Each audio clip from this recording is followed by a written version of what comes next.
Just a quick overview of this consent process. There's a two-part consent process for this study.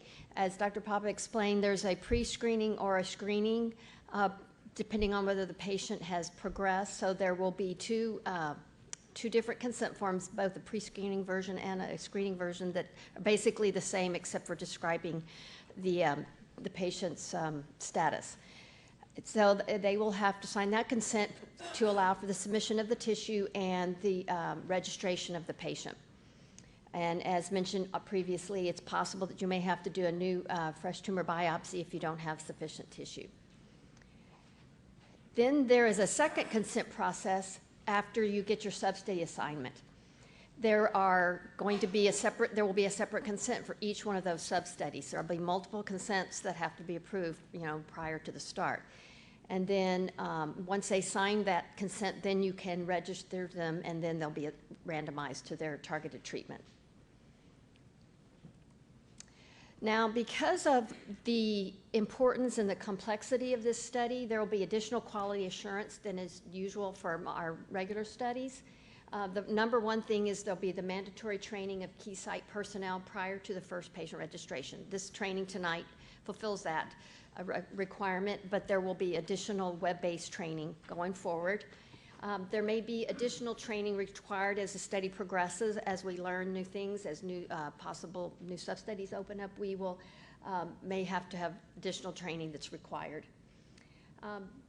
There will also be oversight through routine auditing and monitoring using a risk-based approach to monitoring that the FDA has provided guidelines on recently.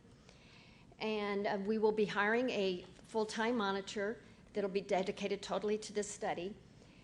There's going to be additional communication with the sites. This monitor will stay close contact to keep track of if there's staff changes, if there's potential problems. This could be in addition to the data coordinator, this could also be a major contact for you to be in contact over issues and questions. There will be centralized electronic monitoring, and then there will be on-site monitoring. Centralized monitoring through the Data Operations Office is basically what happens now. It's just that now most of that centralized monitoring is on an institution basis. Now we will be also monitoring you on a protocol-specific basis. So, the data coordinators will do their routine review of the data that you submit.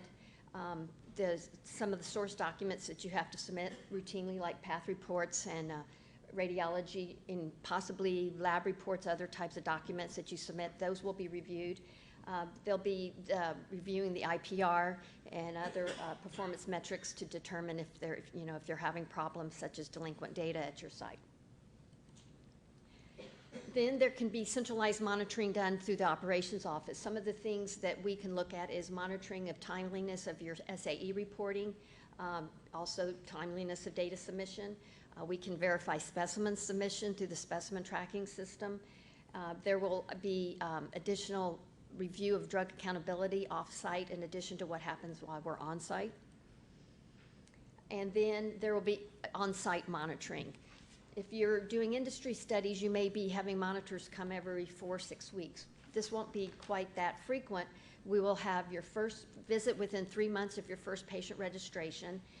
Then the plan is to monitor you twice a year. Now, there could be additional monitoring visits scheduled. Say you're a high accruer. If you're a very high accruer, we may want to come more frequently. If the centralized monitoring that we're doing identifies problems, we may come on site more frequently. If you have complete staff turnover, and we're concerned that the new people haven't been trained properly, these are all things that might trigger an extra monitoring visit.